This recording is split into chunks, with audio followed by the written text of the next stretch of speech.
Next chapter ఆర్సిడీలో working stress method. Second problem, design of singly reinforced beam. Design of singly reinforced beam అని వాడు క్వశ్చన్లో మీకు design అని ఇచ్చేయడు డైరెక్ట్గా. క్లాస్ నోట్స్లో ఇలా డిజైన్ అని ఇచ్చిండు కానీ ఎగ్జామ్లో డిజైన్ అని ఇచ్చేయడు. ఆ డిజైన్ అని మనమే తెలుసుకోవాలి. ఎలా అంటే క్వశ్చన్లో సారే ఒక బీమ్ ఇచ్చేస్తాడు, cantilever beam of effective span 4 mm 4 metre, అది స్పాన్. లోడ్ ఏమో 12 kN/మీటర్. సో ఓవర్ ఇంటర్ స్పాన్ ఇంత పడుతుందన్న load. Design the beam using M20 grade, FCK ఎంత, FI ఎంత. కానీ ఎగ్జామ్లో మనకి డైరెక్ట్ డిజైన్ అని ఇచ్చేయడు. డిజైన్ అని ఎలా తెలుసుకోవాలంటే గివెన్ దట్లో మనకి లెంత్ ఇస్తాడు, లోడ్ ఇస్తాడు, FCK ఇస్తాడు, FI ఇస్తాడు. సైజ్ ఇవ్వడు, బ్రెడ్త్ ఇంకా డెప్త్ ఇవ్వడు. ఇక్కడ అర్థం చేసుకోవాలి వీ హ్యావ్ టు డిజైన్ అని చెప్పి. బ్రెడ్త్ అండ్ డెప్త్ ఇవ్వడు, AST సర్చ్ అయ్యాడు. ఇవి రెండు ఇవ్వనప్పుడే మనము డిజైన్ చేయాలి ఈ ప్రాబ్లమ్ని అని తెలుసుకోవాలి. సో ప్రీవియస్ ప్రాబ్లం చూపిస్తా.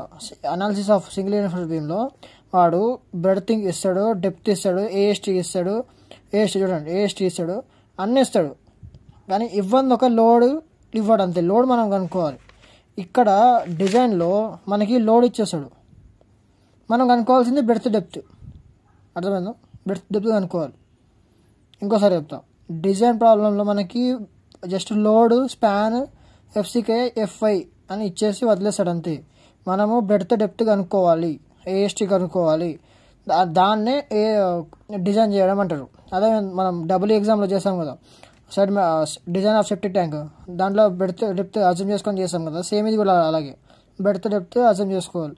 So same as these analysis of single reinforced బీమ్లానే సిగ్మా CBC 7 ఇది చెప్తా, ఇది సేమ్ అంతే. మళ్ళీ పేజ్ నెంబర్ 81లో పోయి ఎంత ఇచ్చిండు, FCK 20 ఇచ్చిండు. సో FCK అది M20 పోతే 7, ఇది 7 తీసుకోవాలి, సిగ్మా CBC 7.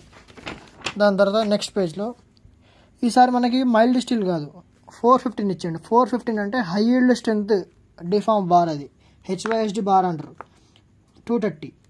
415 అంటే high yield 330. So sigma ST 230 తీసుకున్నాము. తీసుకున్న తర్వాత ఇంక ఇప్పుడు మనం ప్రాబ్లం స్టార్ట్ చేయాలి. సేమ్ అదే ప్రాసెస్ మళ్ళీ. ఎలా? M = 280/3 sigma CBC.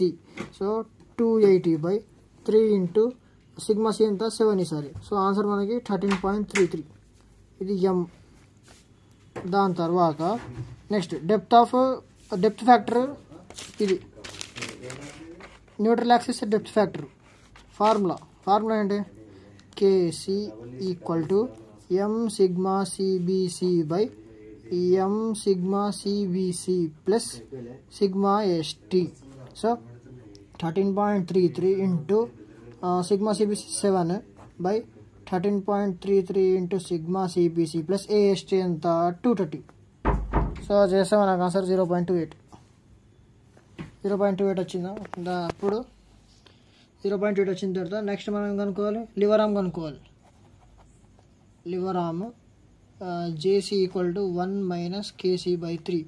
1 - 0.28/3 చేస్తే ఆన్సర్ JC ఏమో 0.90 వచ్చింది.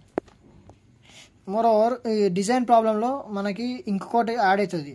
ఇందాక M, KC, JC దాకా అయిపోయింది కదా, ఇప్పుడు ఇంకోటి యాడ్ అవుతుంది. ఆ ఫార్ములా పేరు Q = JC KC sigma CBC/2. అప్పుడు JC ఎంత, 0.90, KC ఎంత, 0.28, సిగ్మా CBC 7, 2 చేస్తే ఆన్సర్ 0.911. ఇది Q = 0.911. సో ఇది అయిపోయిన తర్వాత ఇవన్నీ కనుక్కున్న తర్వాత మనం నెక్స్ట్ ఏం చేయాలంటే మూమెంట్ డ్యూ టు లోడ్ కనుక్కోవాలి. ఏంది మూమెంట్ డ్యూ టు లోడ్? అది మనకి ఏమి ఇచ్చాడు, క్యాంటిలివర్ ఇచ్చిండు. క్యాంటిలివర్కి మొత్తం span 4 metre span, 12 kN/mm² load పడుతుందంట. So bending moment of cantilever ఏంటంటే UDL పడుతున్నప్పుడు M = WL²/2. WL²/2 ఏముంది ఇంకా మనకి డబ్ల్యూ క్వశ్చన్లో ఇచ్చిండు 12 ఇంటూ L² ఎంత, 4000²/2 చేస్తే మనకు ఆన్సర్ 96 × 10⁻6 Nm.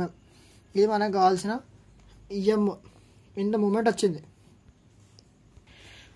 మనకి ఎం వచ్చాక నెక్స్ట్ స్టెప్ ఏంటంటే సైజ్ ఆఫ్ బీమ్ కనుక్కోవాలి.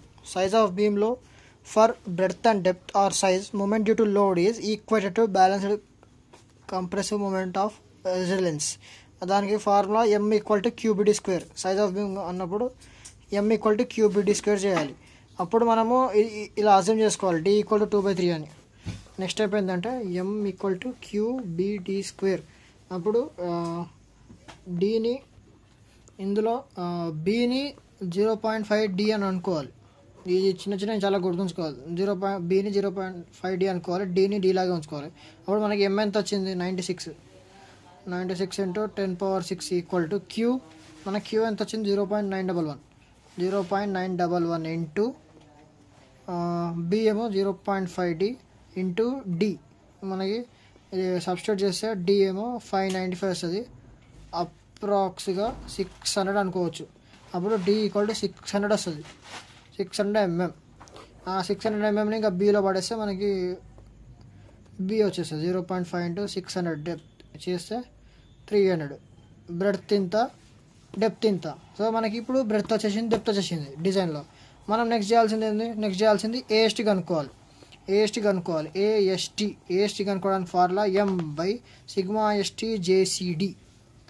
సో ఎం ఎంత వచ్చింది మూమెంట్ 96 ఇంటూ 10⁻6 అని 10⁻6 బై σST ఎంత క్వశ్చన్లో 230 ఇంటూ జేసీ ఎంత 0.904 ఇంటూ డి. మనకి ఇక్కడ వచ్చిన డెప్త్ ఎంత 600 చేస్తే ఏఎస్టీ ఈక్వల్ టు 769.52 mm² వచ్చింది. చలో ఇక్కడ వరకు మన డిజైన్ అయిపోయింది. డెప్త్ కనుక్కున్నాం, బెడ్త్ కనుక్కున్నాం, ఏఎస్టీ కనుక్కున్నాం, డిజైన్ డన్.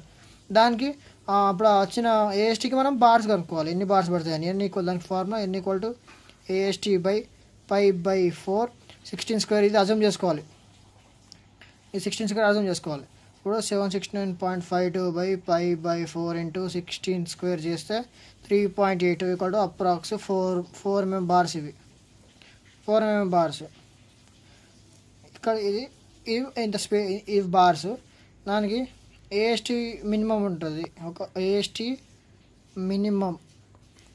దానికి ఫార్ములా 0.85 BD/FY. ఇది కోడ్ బుక్లో దొరుకుతుంది, నాకు ఎగ్జాక్ట్గా తెలియదు పేజ్ నెంబరు. ఇలా రాసి FY 415 చేస్తే ఏఎస్టీ మినిమం అనేది 368.6 mm² వస్తుంది. ఏఎస్టీ మ్యాక్స్ అనేది 0.04 BD. 0.04 ఇంటూ బి ఎంత 300, టీ 600 చేస్తే 72. ఇది అవసరం, ఈ పార్ట్ అవసరం లేదు కానీ ఈ పార్ట్ అయితే కంపల్సరీ చేయాలి డిజైన్లో. Design depth, breadth, AST. So ఇదే ఫార్ములా. ఇంకోసారి రీక్యాప్ చేస్తాం. ఇందులో డిజైన్ ప్రాబ్లంలో మనకి బ్రెడ్త్, డెప్త్, ఏఎస్టీ ఇవ్వడు, మనకు అనుకోవాల్సింది అవే. దాంట్లో బ్రెడ్త్ని 0.5 డి అనుకోవాలి. ఈ ప్రాసెస్ అంతా సేమ్. చేయాల్సిందల్లా ఇక్కడ మూమెంట్ దగ్గర ఇలా కనుక్కోవాలి. డబుల్ ఇచ్చేసింది కాబట్టి మూమెంట్ కనుక్కోవాలి. నెక్స్ట్ ఇది సైజ్ ఆఫ్ బీమ్ కనుక్కోవాలి. M equal to Q B D square. ఇది బట్టి పట్టాలి, తప్పదు. రాదంటే ఇంకెవడేం చేయలేడు, ఇది బట్టి పట్టాల్సిందే. M equal to Q B D square. దీంట్లో ప్రతి ఒక్క ఫార్ములా బట్టి పట్టాలి. ఈ ఫార్ములాస్ అన్నీ బట్టి పట్టాలి. చిట్లు పెడితే కష్టం, బట్టి పట్టాల్సిందే, తప్పదు. దాని తర్వాత ఏఎస్టీకి ఈ ఫార్ములా M/σST JCD చేస్తే ఏఎస్టీ వస్తుంది. ఇక్కడ వరకు ఆపేస్తే సరిపోతుంది, మార్క్స్ చేసేస్తారు సార్. ఇది సెకండ్ ప్రాబ్లం.